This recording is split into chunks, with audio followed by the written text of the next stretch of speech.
This is High School Not So Much a Musical, a podcast that takes you on a ride through the peaks and valleys of a high school journey. Here are your presenters, Nitin Jaladanki and Ayush Agarwal.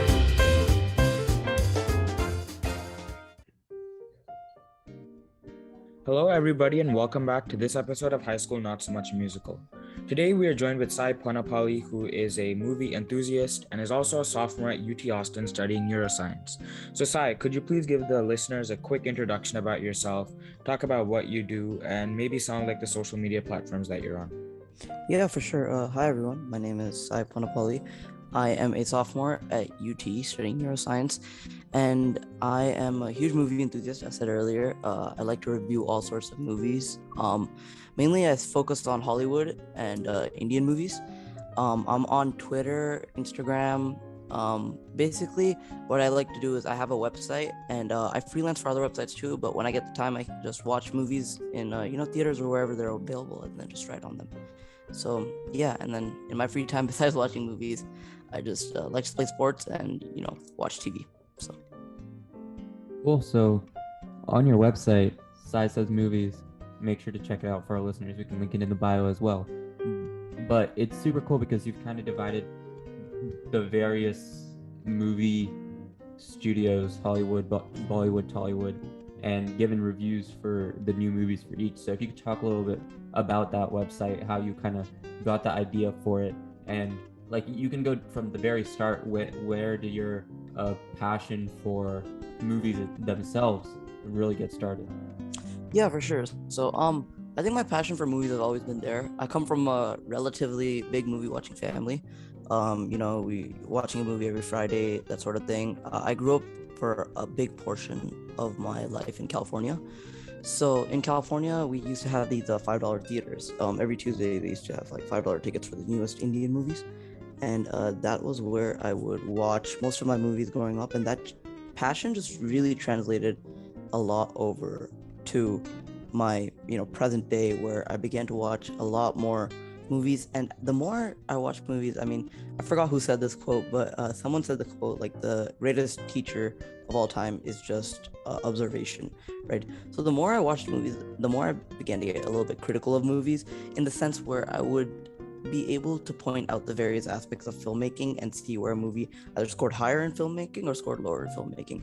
This started around 8th grade, where I was, it was a Bollywood movie, I remember, and I remember just thinking to myself, that's weird. I can actually tell like where the movie seems to have gone wrong, rather than like a general feeling like, yeah, I didn't like the movie. I can pinpoint why I didn't like the movie.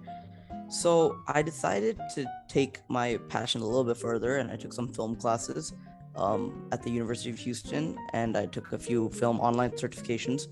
And it was around the 10th grade where I decided that rather than keeping this all in my mind, rather than keeping like random reviews in my notes, I'd rather have a movie database for it, or a movie database in the sense like a website where I store all my movie reviews. So it initially started off as just a Tollywood website, Tollywood being Telugu movies, as I'm Telugu. So I used to watch I still do, but I watched a lot of Telugu movies, and I just started it, I think, with the top 10 of the year, or a post like that. And as it went through the motions, I decided that, film is a very universal component. In my opinion, film is defined by there's just a general set of rules for a film. It doesn't really matter for a region. So then I began to expand, to Bollywood, Hollywood. Now I'm even trying to watch a little bit of Korean and French cinema. Different types of cinema in India, such as Tamil movies, Malayalam movies, and eventually, as you can see, on my website, there's different portions for that, and I began to write more and more for those portions. And eventually, at one point, I decided, the website went through a lot of changes. I remember in the beginning, it was meant to be a blog, in the sense that like it would just be like a post stacked on top of a post with no organization.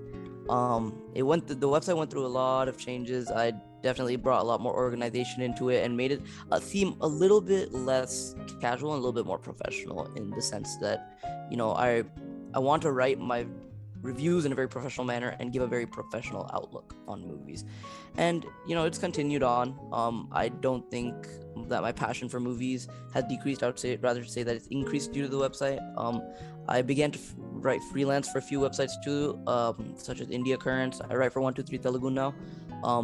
But overall, just through my website, I'm able to get some sort of analysis on movies and improve my skills. What about y'all? How interested are y'all in movies? I guess I can go first. For me personally, growing up, my parents were also very into movies, so we would watch. Like the tradition was when like a couple maybe 6 or 7 years ago, they like all these OTT platforms weren't very big, so a lot of movies they were on DVD, and when the theater print would come out, my dad and I on Friday evening would go to this Indian store where they would sell biryani, and they would also have these like DVDs with all the pirated movies on them, and it'd be like if you buy 2 biryanis you get 2 movies for free.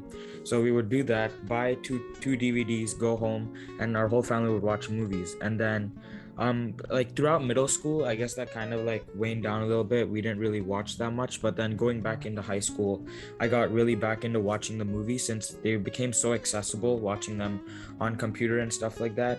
I remember like one of the big ones that came out during the pandemic was Crack. That was one of the big ones that I was really hyped about. And now I'm a pretty avid fan of Tollywood, so Telugu movies. And Ayush, you want to go? So I think I've never watched too many movies in theaters, actually, looking back at it.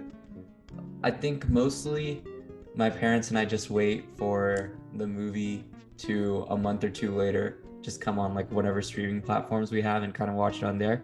But yeah, I definitely watch a ton of Bollywood movies, and I think it's a really nice stress buster in the midst of a grueling high school experience. So For sure.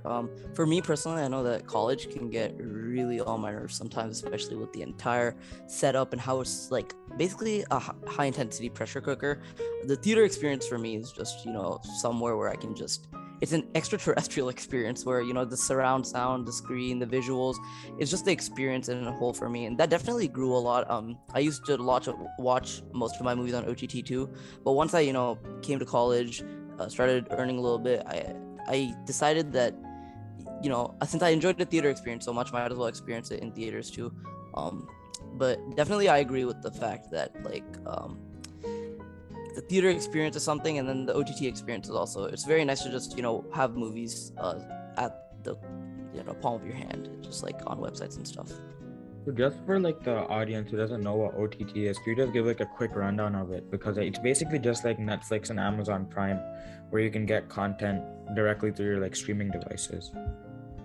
Yeah, pretty much just over the top movie services that where basically movies release onto, so like Netflix and Amazon Prime. Exactly.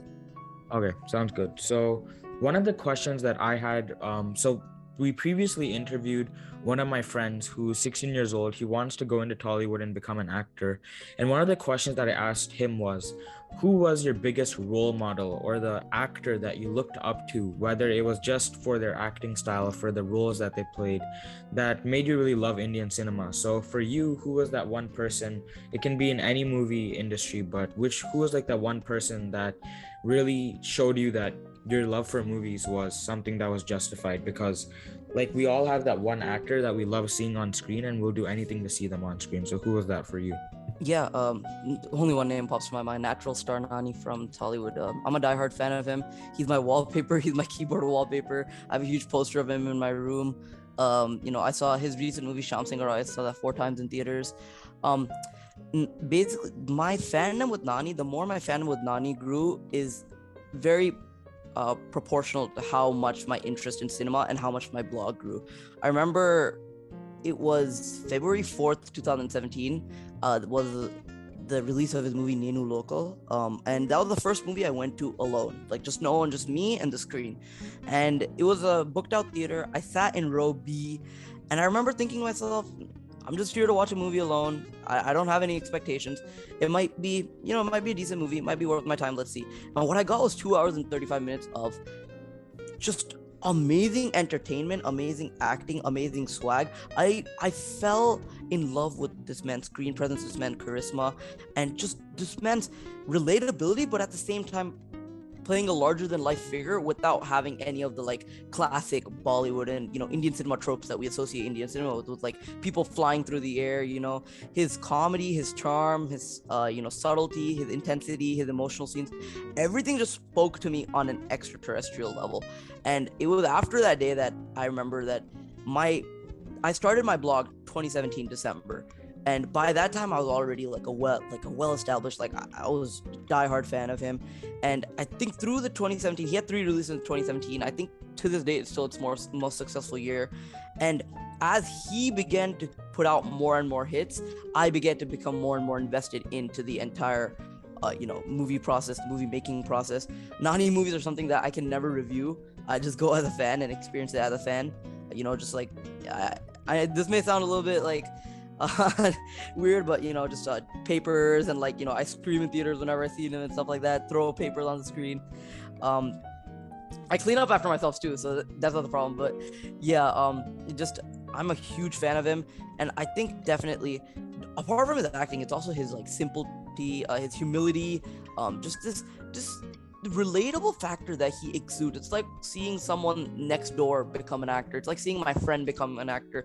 But at the same time, his journey, his acting prowess, it all remains such an inspiration to me on every single level.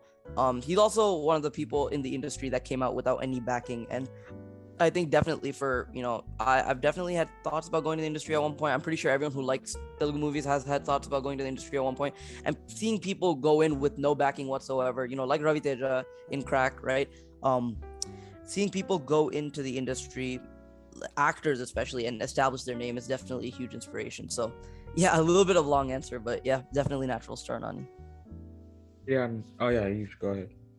Yeah, I was gonna say like, a lot of people really underestimate how much like the actor's outside character, when they're not acting in a film but rather they're just doing like press conferences, interviews, etc., how much that really contributes to like how they build their fan base, right? Because you see a lot of like these nepo actors who are super arrogant because their parents are huge names, they're a huge name now because of that. So they don't really come from like a common man background in the sense. But the guy you described, like as you mentioned, he's not like a nepo kid, right? He built his own name in the industry. So that, I think that also really contributes to like the love and passion people have for him. So if you can actually talk a little bit about what are some of your favorite genres and why, like do you like action films or do you like more of like the slow films, etc.? Yeah, firstly, I just like to agree with you on the fact that definitely the actors offline, how they, I mean not offline but off the screen personality definitely contributes a lot. I think it's because you're seeing them in live action, and it's not like, no matter how much you love cinema, there is something at the back of your mind that's like, all this is on screen, all this is pre-planned. Seeing them naturally in the motion of things definitely influences how much you like an actor. As for my favorite genres of movies, I honestly like all sorts of movies the same. I feel like every single genre of movie has its positives, and if I had to pinpoint, I would say comedies and thrillers, because I love comedy, I love laughing. I think laughter is the one genre that is the hardest to nail down because it's very easy for a joke to go flat, and when a movie does it well, I think there's nothing more rewarding than that. And then same thing with thrillers. I feel like thrillers need to have a lot of expertise, but I mean, I think those would be like on my rating list, those would be like 10, and then the rest of the genres like 9.9, 9.8. I honestly love all genres like almost equally, or if not like just a little bit more for a few like comedies and thrillers. I feel like all genres have their own expertise where they shine through, have their own like positives where they shine through, and it's those positives that keep me hooked no matter what. Like I think throughout the years I've found that like I won't not watch a movie because it's not from a genre, like the genre doesn't matter too much to me because there's always something in every genre that hooks me to the screen. So how about y'all? What's your favorite genres? I think for me it's definitely like action films, like the classic police ones. And then I saw on your website you've reviewed War. I really liked War. Yeah, I really love action films in general. I actually much prefer them to some of the romantic films. Yeah, for sure. I think action is the one genre that even if the movie, like for example War, right, even though it wasn't technically the best movie, even though like there were a lot of flaws in the movie, it was still entertaining. And I think that's what Exactly, action movies can nail down, is entertainment. And it, just action happening on the screen, right, it's just entertaining. So I think definitely action. I love action movies a lot too. Sylvester Stallone movies, just any what is Hrithik Roshan movies, Doom 2 and stuff like that. Yeah, just love action movies too. For me personally, I don't think I can pick one because I will watch movies like Pushpa, but at the same time, I'll still watch movies like Love Story. And then I'll watch movies like Shrikaram, but love Vakil Saab at the same time. But for me personally, I think that I agree with Ayush. Some of those like action movies where they do a good job of intertwining some comedy into it. So like Sari Leru Ni Kavaru and Crack, those kind of movies where there's still some kind of action, but there's still that small comedic twist so that it's not serious the whole time. Yeah. I think action comedies are very, very, funny. Very, very funny and very, very entertaining to watch. Like Sadler Nikavaru is your classic action pop boiler with, loads of comedy. Same thing with Crack. I think Ravi Teja's characterization in the movie has a lot of comedy in it throughout, right? And the thing with these slow burn movies, these not meaningful, but these story-oriented movies, if the execution isn't right, it ends up being a bore. And I think when you're watching a movie, right, from a very like, we all have busy schedules, we're all putting in a lot of time. And when you're watching a movie, I think definitely action is a go-to for a lot of people because, if it's not done well, at least there's the action happening on the screen, right? So yeah, definitely. And so one thing that you said is like that if the execution is off, it kind of gets boring. So could you give like, so for not like a very movie a specific example, but more of like a general example of what that means? Because I think in like our minds we kind of understand what that is, but for like a person who doesn't really watch movies, what does that really mean when the execution is off?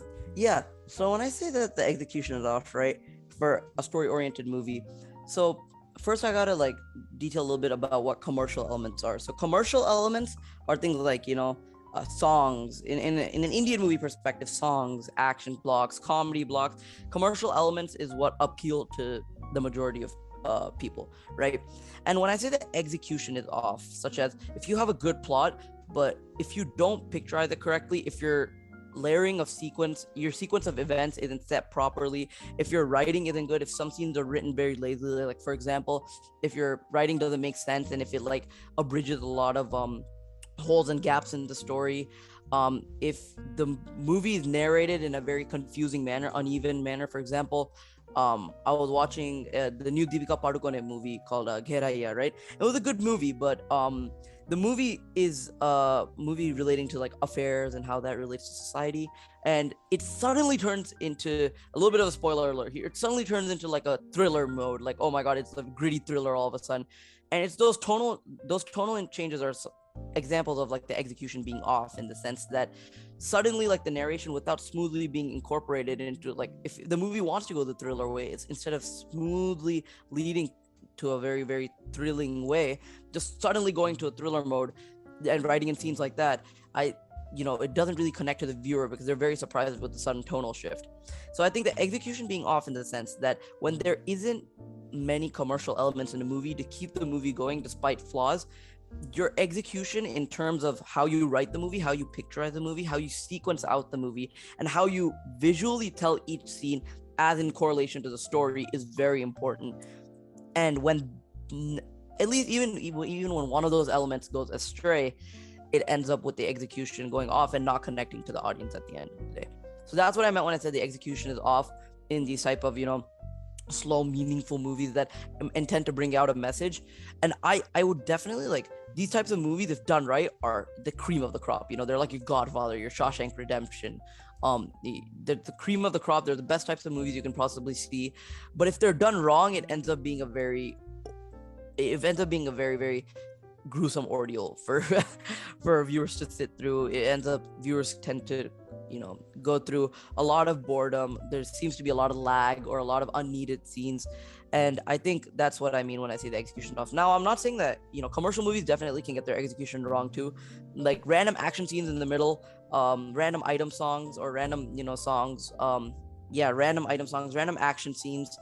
All of this is towards the fact that execution off, because it's just without organic flow of events, just completely enters the realm of the movie, and then ends up destroying like whatever is built up. So that's what I mean when I say the execution is off.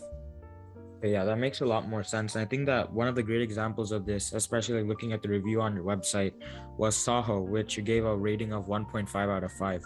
So could you quickly go through what the plot of that movie is and why you gave it such a low rating? Because I remember watching the movie and I just got so lost 30 minutes in. I didn't really understand what was going on and why it was going on. So just like a quick overview of the movie and why you thought that, as you say, it is Indian cinema's costliest mistake.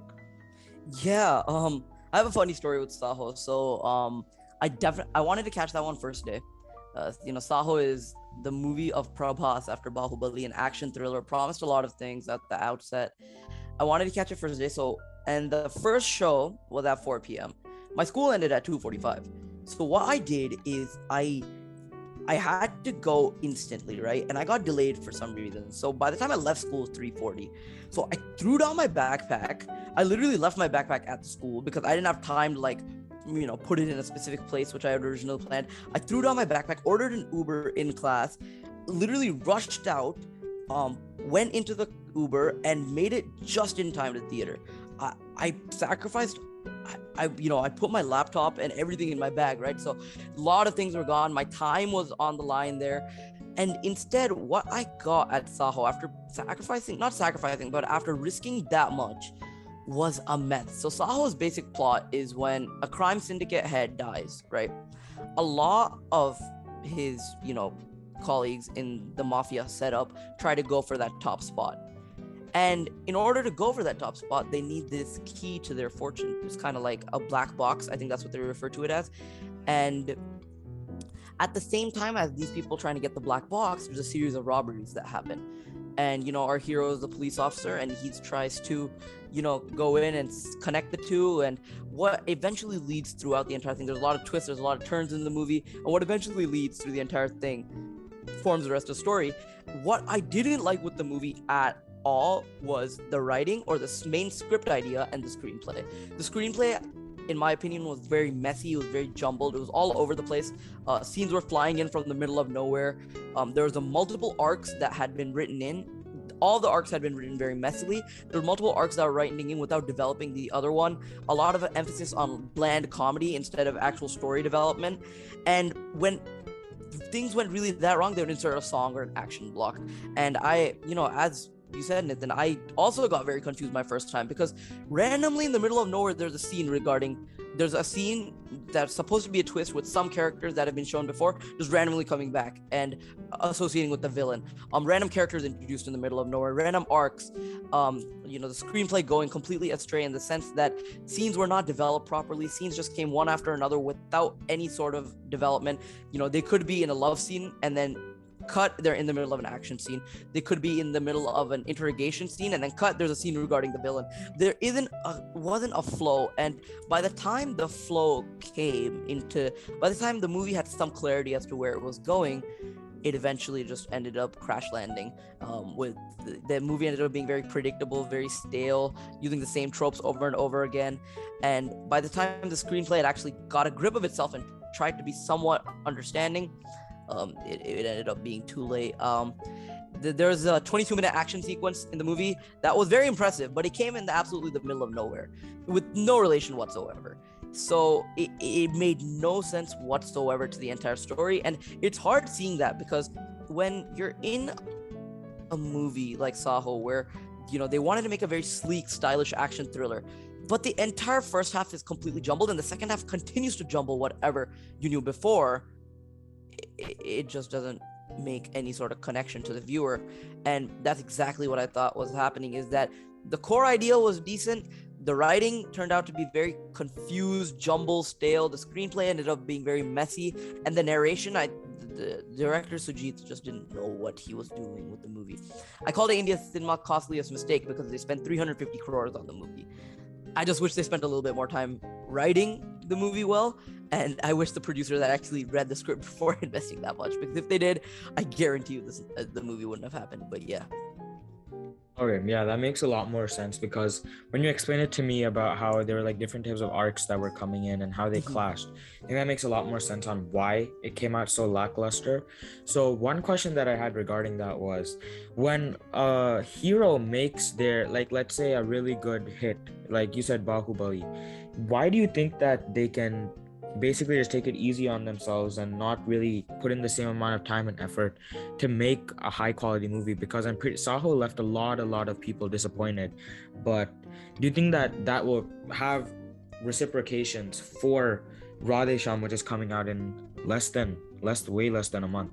But do you think that there's gonna be some reciprocations because of what happened with Saho and etc.? And why do you think that actors just simply, I mean, it's their job to act and do well in acting, so why do you think that they just take it so easily towards the end? Yeah, so I'll speak from a Tollywood perspective and a Bollywood perspective because Hollywood works a bit differently in this. For Indian cinema, I feel when a movie becomes a hit, right?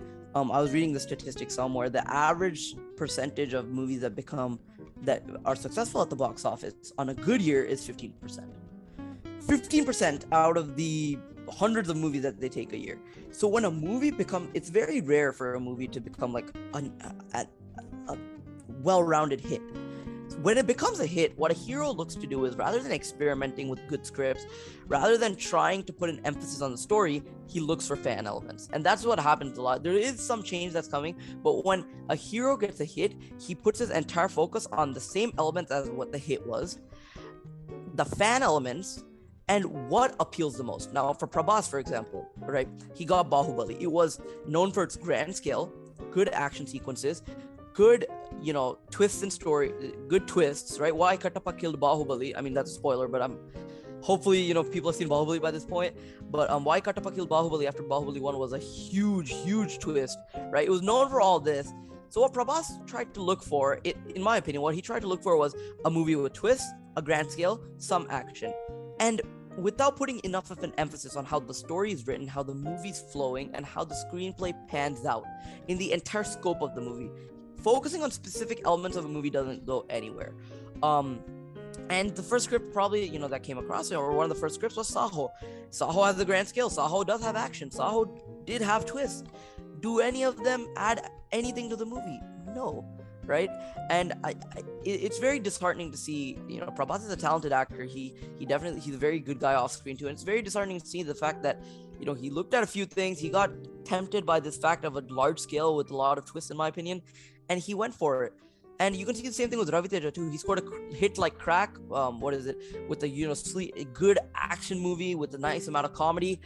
He followed it up with Khiladi, releasing recently. I went and saw it. I didn't like it at all, and I think the movie has, in fact, flopped at the box office. In fact, Khiladi was one of the worst movies I've seen in the last few years because it just did not make sense either. There's random action, there's random twists. The comedy's drab. I think it's the exact same things that's happening in the sense that when a movie works, they tend to focus on those elements especially and try to focus on an overload of commerciality to make the movie a success. If an actor gets a hit streak, their prime property. As I said, 15% on a good year movies become hits. And when an actor gets a few hits in a row, they're prime property. For Radhesham coming out, I think March 11th is the release date of Radhesham. I am very hopeful because it does seem like Prabhas has gone back to his strength of romantic movies with movies like Darling, which was a romantic movie as well, Varsham, one of his classics. It seems like Prabhas has gone back to his strengths a little bit. One thing I really like about Prabhas is how he's encouraging new directors. I just wish he was encouraging new directors who were actually proven or proved themselves multiple times. Like Sujit had directed Run Raja Run before that, which was a good movie, actually a really good movie, but it's just one movie off the block, right?